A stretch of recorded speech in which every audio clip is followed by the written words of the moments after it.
নমস্কার, আমি পল্লবী চক্রবর্তী সুশীল কুমার বিশ্বাসের লেখা একটি কবিতা আবৃত্তি করছি। কবিতার নাম কালীতারা। আমরা হব কালীতারা, দুরাচারে ছিড়ব শির, অবলা হয়ে থাকবো না আর, হব আমরা দেশের ভিড়। দুশ্চরিতের মুন্ডু দিয়ে বানিয়ে পড়ব গলার হার, হাত কেটে মেঘলা পড়ব, কোনোভাবে না মানব হার।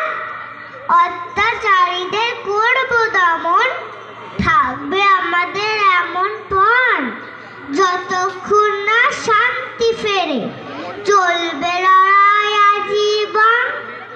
তাদের অংশে জন্ম মোদের, কর্মধর্ম উঠিয়ে, কোনো নারী বিপদে পড়লে পড়ব সবাই ঝাঁপিয়ে।